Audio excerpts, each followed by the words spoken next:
You are Locked On Braves POSTCAST, part of Locked On Sports Atlanta, your team every day.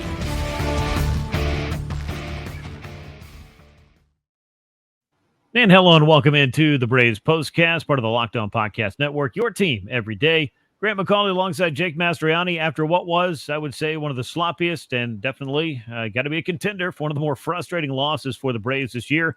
They open up a pivotal 3-game series with the Philadelphia Phillies, only the second time that these two clubs have met and gone head-to-head this year, and the Braves dropped the opener by an 8-6 score. Some self-inflicted wounds, a tough start for Max Fried, a little bit of life on the offensive side, on the plus side of everything, but not enough to add up for a victory for the Braves on this night. We're going to delve into all of that and, of course, get you set up for Game 2 of the series, which happens on Saturday night. Before we do any of that, though, make sure you hit that thumbs up button, subscribe to Locked On Sports Atlanta here on YouTube, and Locked On Braves wherever you get your podcasts. Today's episode is brought to you by Booking.com. Yeah, you can, the right stay can make you a fan of any city, even your rivals. Check out Booking.com for your stay today. Jake, I don't know who the Phillies made their arrangements with for where they're staying. Actually, I do. They stay in the visiting team hotel. I don't know if they enjoy Atlanta particularly a lot above all other rivals, but I would say that they were enjoying the opener of this series because they were able to jump out on top against Max Fried. They were able to add on some runs late. And as it turned out, some Braves errors, uncharacteristic, I would say, to see that many in one inning, proved costly on a night where the Braves lost by a couple of runs and really showed a little bit of fight late, which we can talk about later on. You wanted to see some signs of life from this team in this game. You did, and you got that. And look, I don't know where Trea Turner stays when he's in Atlanta, but he is certainly getting a good night's rest because he just destroys the Atlanta Braves and always has. But, yeah, I mean, there's a lot to unpack in this one, I guess. It's still a loss, Grant, but at least we have a lot to talk about instead of it being another 3-1 loss where there's just not much to discuss. A lot happened in this game. Not too much of it good for the Braves. No, certainly not. I mean, there were, again, some signs offensively, which we'll get to later, but between the rough start for Max Fried and the 3 errors in the 7th inning that helped the Phillies score 3 more times, which turned out to be pretty darn important by the time Marcell Ozuna had powered up late and made a game of it. And the Braves did at least have an opportunity to get within shouting distance. Nothing happening, though, ultimately, as far as the true comeback is concerned. I don't know where this ranks as far as the more frustrating Braves losses, because it seems like at this point we're losing count of some of these games that feel ultimately winnable.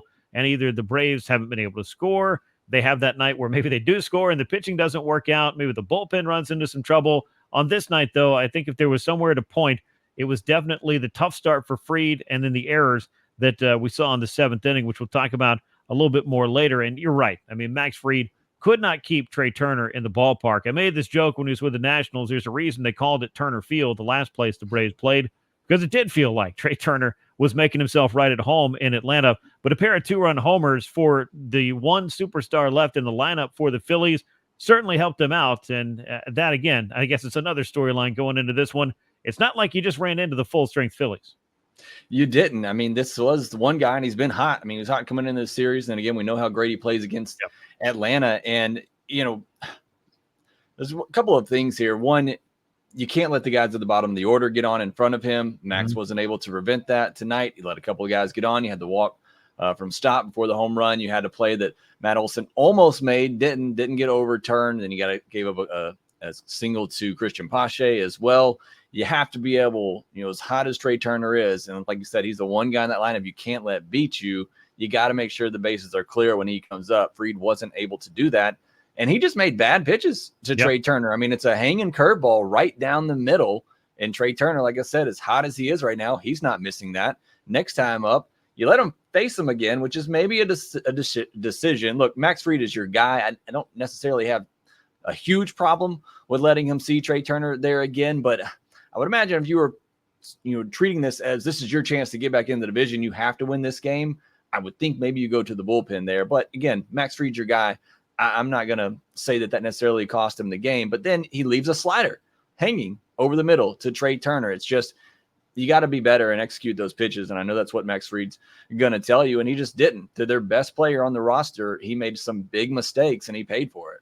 Yeah, and there's some certain guys, and I think Max Fried is one of those guys who does earn a little bit more, a little bit longer leash when it comes to this kind of thing. And I mean, in hindsight, being 2020, maybe making that pitching change there would have been the way to go. you don't necessarily know that going in. Even if you got a bad feeling about it deep down inside, it doesn't necessarily, let you know until this whole matchup is gone. And you saw something I think uncharacteristic from Max Fried was some real disgust after giving up that home run. I mean, emotionally speaking, I think you're starting to see a few more of those things from certain Braves that maybe in the past have been, even if very competitive, a little bit more stoic. You're starting to see some of that stuff boil over. And I talked to Austin Riley before this game about getting to this point of the season. Yeah, maybe setting the bar as high as they did last year offensively is not a realistic goal every single season, but what does it take? How do you get that momentum going? And he said, look, I mean, everybody in here cares so much about wanting to be the guy, to get the hit, to turn the things around. And that's just talking about it offensively speaking. But I've talked about this a lot, and I know you and I have covered it as well. The margin for error for Braves pitchers is razor thin. And I think that 4 runs or more stat that's been going around certainly would point to that. And it's just, I think, one of those things where, Max Fried had a bad night, or at least made a couple of bad pitches, and the best hitter in the Phillies lineup made him pay for it. And that was just part of what seemed to just kind of unravel for the Braves on this night. But it was one of those things that you just couldn't afford because the pitching staff has been so good. But I guess on the flip side of that coin, to make a long story longer, you can't expect these guys to go out there and deliver time after time after time. They're going to have some bad nights, and that's where the offense has to make up for it. Unfortunately, the defense kind of proved to be the undoing in the end. So it was so many different ways that the Braves had kind of, outworked themselves in a manner in which I don't think we've seen that too much this season. And that's why I say maybe the sloppiest, maybe the most frustrating loss of the season. I don't know. I'll give all that to you and have you kind of spread it out across the table and see if you can make any sense of all that. Yeah, and that's why I say I don't necessarily put it on the Max Fried, leaving Max Fried in there is the reason they lost. Yeah, if they would have lost by that score, maybe, but it's the fact you went on and then had a 3-run inning that you gave up because of a bunch of errors. There's multiple ways that the Braves decided to lose this game tonight. There's multiple ways you want to look at it on the flip side that if they clean things up, you win this game. Yeah. And it's, you want to look at it on the positive side. I know there hasn't been much of that here lately with that Braves team, but you don't make those errors. Maybe you do make the pitching change, or Max just makes a better pitch there. And I guess you can do the ifs, always in a baseball game, but I think there is a path obviously to the Braves winning, but you hit 3 home runs, you score 6 runs, and the way the pitching staff has been, that's generally going to be an easy win for you. And it just wasn't the case. You finally score some runs, and now the pitching and the defense gives it up. It's a microcosm of the way the season has been for the Braves. You finally do one thing right and something else falls apart. They just cannot put it all together. Yeah, I mean, 6 runs for the Braves, all of those coming on homers. Austin Riley, a 2-run shot, a solo blast for Ozzie Albies, and Marcell Ozuna coming up late. And I mean, he's a guy that we'll get into a little bit later, had not been trending in the right direction lately. And for Ozzie Albies, the home runs have been a little bit fewer and further between this year, to say the very least. Both of those guys going deep. The 3-run shot for Ozuna, though, making it a 2-run game. You kind of felt like maybe there was that chance, but again, climbing back from an 8-3 deficit at that point, thanks in large part to the 3 add-on runs by the various Braves errors in that inning, including one by Jesse Chavez, that if he had it to do over again, I think Jesse's either A, going to get out of the way and let Austin Riley make that play, or B, stick it in his back pocket and not make a bad situation worse. Yeah, it's just, it's trying to do too much, obviously trying to cut down a runner there. And that's what this Braves team, again, I know they're going to say all the right things. They're even kill every day, just focusing on that day, but they have to feel the pressure. And especially, going up against your rival, they want to make these plays and they're capable of making them. But, it's trusting the process and just getting outs when they're given to you. And you had a chance to just make an easy out there, limit the damage in that inning. If that happens, you get it out there, you maybe only give up 1 run in that inning. Instead, you compound it and you make it a 3-run inning and you end up losing by 2 runs. So it's just one of those things, like I said, that just maybe trying to do a little bit too much, just make the plays that are in front of you. Yeah, and I think that would have been an easier play, literally, for Austin Riley to make with it in front of him than the pitcher cutting across. But again, we can slice those, and with hindsight and the benefit of that, things might have looked a lot different in this game, but unfortunately for the Braves, it unraveled and some things compounded, as we talked about and have talked about quite a bit this year, to work against them in winning this game. An 8-6 loss to the Philadelphia Phillies to open up this 3-game series, just the second series between these two teams. They've got a couple of more. There are 9 more meetings head-to-head, but Jake, as you pointed out, and as we'll talk about moving forward, every one of these games counts double because of what it can do for you in the standings. and the Braves need to make the most of these opportunities. We got a lot more to get to here on the Braves Postcast. We'll talk a bit more about the start for Fried, the things that went wrong for him, some of the promising signs that we saw from the lineup, some injury news, and a old Brave becomes a new Brave on a minor league deal. Eddie Rosario is back. We'll talk about that as the Braves Postcast rolls on. Summer travel is heating up, especially travel for baseball games, so it's time to explore those U.S. cities that you always secretly wanted to learn more about. Yeah, we're talking about your rival cities. With hotels, bed and breakfast, vacation rentals, resorts, and so much more on Booking.com, you might just find your perfect stay even in your baseball city's rival. From hotels that overlook stadiums to family-friendly resorts, Booking.com has so many choices across the U.S. for your summer travel this MLB season. The right stay can make you a fan of any U.S. city, even your rivals. Book today at Booking.com on the site. You can also do so on the Booking.com app. Passion, drive, and patience. The formula for winning championships is also what keeps your ride or die alive.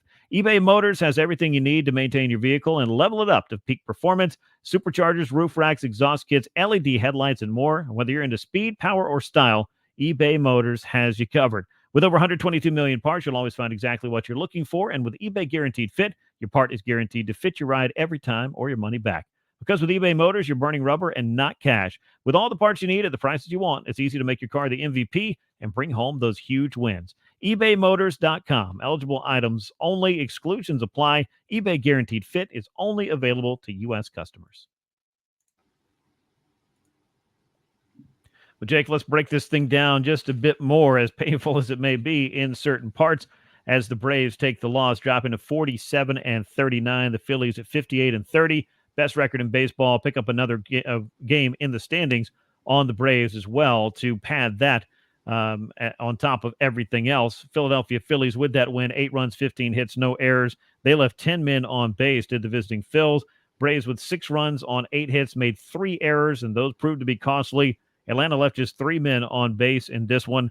The loss goes to Max Fried, drops to 7-4 on the season. Aaron Nola, the winner, picks up his 10th of the season against 4 defeats. And the save went to Jeff Hoffman, his 8th of the year. As we talk about this one and kind of begin to pick apart some of the lines that we're seeing here, I think you got to start with Max Fried, because there was a lot of uncharacteristic things, making a couple of mistakes, giving up a couple of home runs to the same hitter. You know, Max Fried would love to have those to do over again in his encounters with Trea Turner, but 11 hits on the day for Max Fried as well, and giving up the 5 earned runs. Not too many times do you see Max Fried with a double-digit hit total in his final line, Jake, and there was a lot of traffic for him to navigate through. Ultimately, Turner made him pay a couple of times, but Max Fried was very busy, had to work a little bit extra hard labor even in a couple of spots to try to get out of trouble, and not able to wriggle off the hook a couple other times. Yeah, definitely an unusual night. I mean, sometimes you'll see him give up 7, 8, 9 hits because he'll give up some weak contact, and every now and then those will find some holes, but a lot of hard contact tonight from the Phillies. And still, I mean, he was going out for that 6th inning. He had kind of settled things down, and you thought, okay, if he gets through this 6th inning here, and this is all the damage he gives up, just the 3 runs in that 4th inning, you look at it as a quality start. Then you face Trea Turner again. Like I said, you leave that slider up in the zone to a very hot hitter, and now all of a sudden it's 6 innings, 5 earned, and it doesn't look as good as maybe it could have. So definitely not the night for Max Fried. Phillies, a team that's seen him a lot, but I think it was more so just lack of execution. And to me, again, it goes to that bottom of the order. I mean, you gave up 5 hits to the 7, 8, 9 guys in their lineup as well. I mean, it's just, you got to be able to get those guys out and not set them up for the top of the lineup. And I know we're going to get into the Braves offense side, but that's something you didn't see on the Braves side of things, where the bottom of their lineup was just 1 for 12 with 8 strikeouts on the night. So I think that was key as well. I mean, Trea Turner, Bohm, Castellanos, those guys at the top. Stott's a very pesky hitter. You can work that walk before the Trea Turner home run, but letting those guys at the bottom get on base in front of them, I think that's where Max Fried's really going to be kicking himself. Yeah, absolutely. And you look up and down the Phillies lineup, not only did you have every Philly picking up at least 1 hit, but you had 5 multi-hit games. Alec Bohm had 3 hits. He wasn't involved in the run scoring, but he managed to keep himself going. A couple of home runs for Trea Turner, who drove in 4 of the 8 runs for the Phillies in this one. RBIs also for Stott and for Rojas. Rojas, a couple of hits, couple of runs scored down out of the 8th spot. Even Christian Pache reaching base in that one, or in this one for the Phillies. But yeah, I mean, you look over, that the Braves, and I know this gets pointed out a lot, and whether or not this is, what people want to hear or not, it is hard to build quality depth that you expect to be pressed into everyday playing time. And with no Michael Harris right now in particular, because he's the only one that you can expect to have back anytime soon, and the loss of Ronald Acuna Jr. on top of that, it has definitely exposed for the Braves, some of the problems they're having with depth, and then some of the options that they brought in, like a Brian Anderson and a Ramon Laureano. Those guys have been hurt, so that hasn't helped matters either. Forrest Wall was optioned out. Eli White was brought up, swinging a good bat at AAA Gwinnett, but an 0-for in this game. Adam Duvall absolutely scalded one at Trea Turner in the midst of this game as well. I thought that was going to be maybe an opportunity for the Braves to start to string some hits together. But Trea Turner was that guy in the right place at the right time for the Phillies a couple of different ways. Talked about the home runs, and we can get more into that in just a moment. But yeah, when you size this up, it's not like you're looking at the Phillies lineup and seeing all of the customary names and the customary stars that they have in their customary spots of this batting order, but they did more than enough to get it done. And you got to tip the cap to Trea Turner, whether you like to or not. He has definitely enjoyed some of his best games of his career head-to-head against the Atlanta Braves, and did another one on Friday night.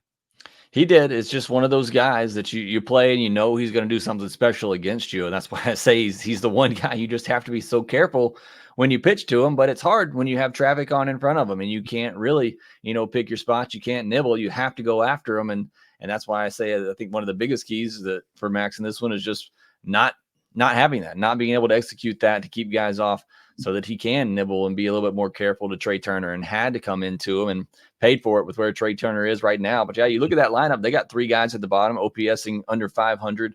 The Braves have three of those as well. It's not like this is murderer's row over there for this Phillies lineup, but they certainly looked like it tonight with 8 runs and 15 hits. Yeah, and the Braves' errors obviously made it look more lopsided. That 7th inning just really came apart. Jesse Chavez, obviously the error on himself, the throwing error, that was one of the big ones, as that ball went up the line and allowed the Phillies to plate a couple of runs. You also had a throwing error, or I guess a catching error, actually, I should say, in that inning that was charged to Travis d'Arnaud on a throw that went down the third base line. It just seemed like as it started to teeter, it went from maybe a manageable deficit, which is a term I use very loosely in 2024 because many deficits have felt quite manageable and the Braves have not been able to clear that hurdle. But yeah, those errors, that's uncharacteristic. I know the Braves, every club has some of those nights, some of those times where, a couple of plays go wrong. But 3 in 1 inning, Jake, that's not something we've seen a whole lot of. And that has to be something that as the Braves look back on this game, they're going to point to that inning and say, man, it's got to be better than that. It's got to be cleaned up. And you have to hope that kind of thing is minimized and doesn't rear its ugly head again, because that's the kind of thing that allowed this game to go from, again, manageable to out of hand.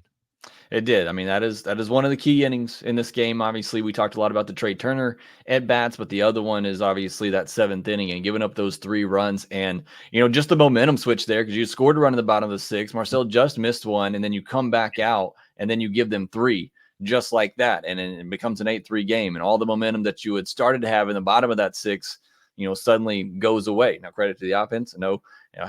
Came back a little bit and made it close late, but that just, took a lot of wind out of the sails there. And like you said, uncharacteristic. I don't know if it's still the case, because I don't typically look at just team errors, as it doesn't tell you the whole, picture of a defense. But I know I hear Brandon Gaudin say it all the time that the Braves are one of the best to have the fewest errors in all of baseball. And it's just, that inning just not characteristic of this Braves team, usually much cleaner on defense. Yeah, that's a really good point, because even as you look at a lot of other metrics, it can tell you a lot about how, the prowess of your team defensively. Not making errors is one of those things that it may sound cliche or may sound very obvious, but it's very helpful if you don't make those things and don't have those mistakes. But unfortunately, the 7th inning, it was a trifecta of errors that cost the Braves there. Marcell Ozuna, you mentioned he just missed a home run in the 6th inning, did not miss one in the 8th. First homer since June the 22nd, Jake. It had been a couple of weeks for the Big Bear, who was fighting his way through what has been his first, I guess, prolonged cold streak of the season. Maybe he'll be coming out of hibernation now, if you'll pardon the pun.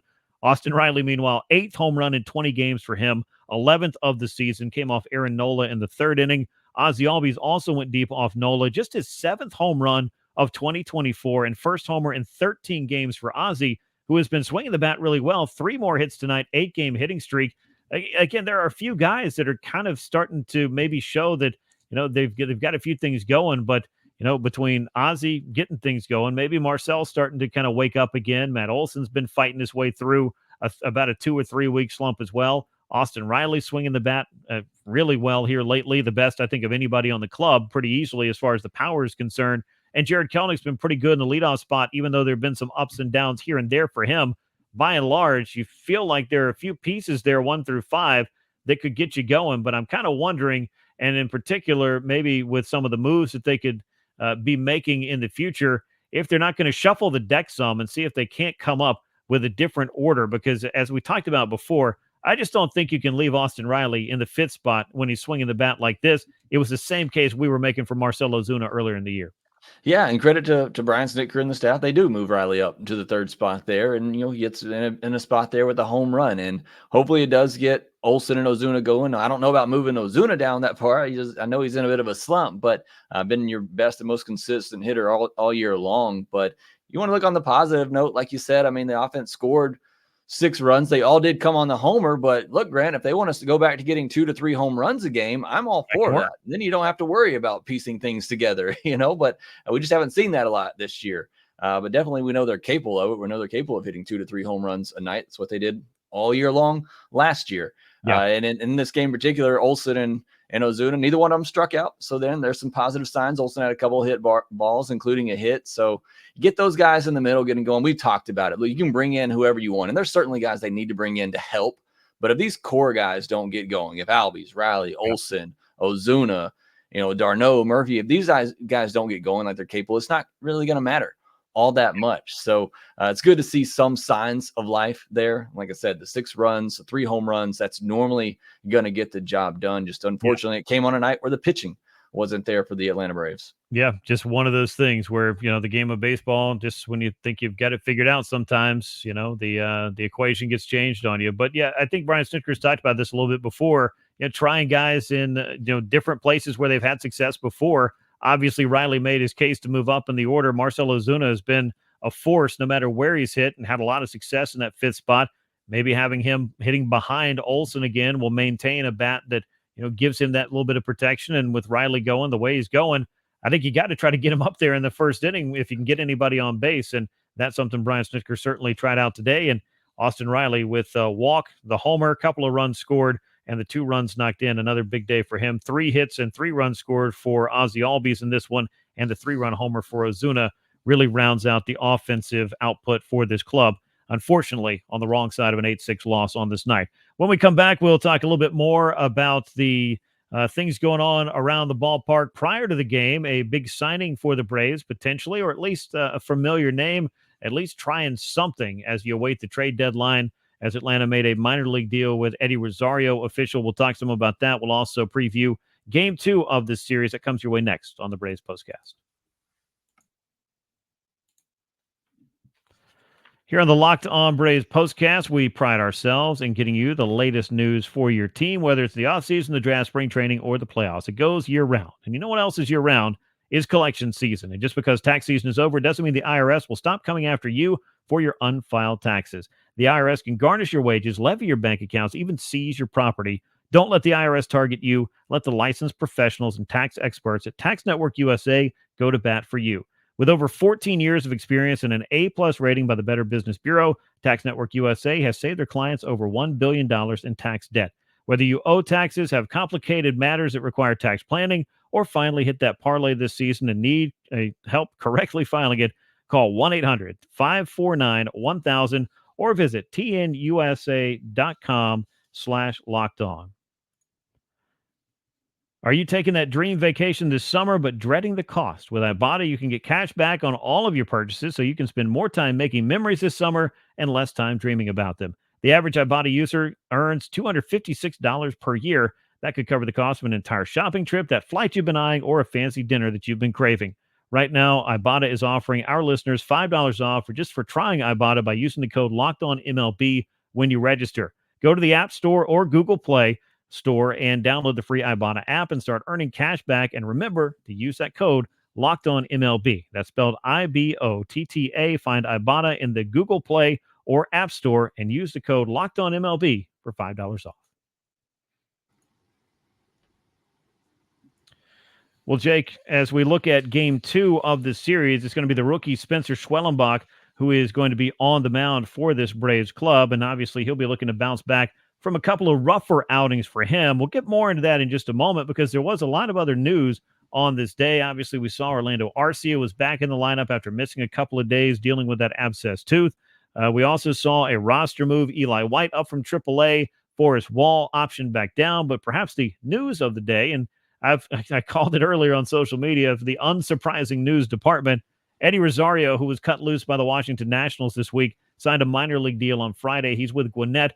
I know he had a triple among his at-bats on Friday night. Hadn't played the outfield in a couple of weeks, according to Brian Snitker, so they just wanted to give him a little bit of time, maybe just to get his legs under him again. But I can't imagine that with the bottom of the lineup being what it is, the struggles of the Braves offense overall, that even with Rosario having a rough season results-wise for the Nationals, just trying something else and bringing in a familiar face wasn't worth at least exploring that option as you try to figure out what you need to do on the trade front here in the next 3-4 weeks.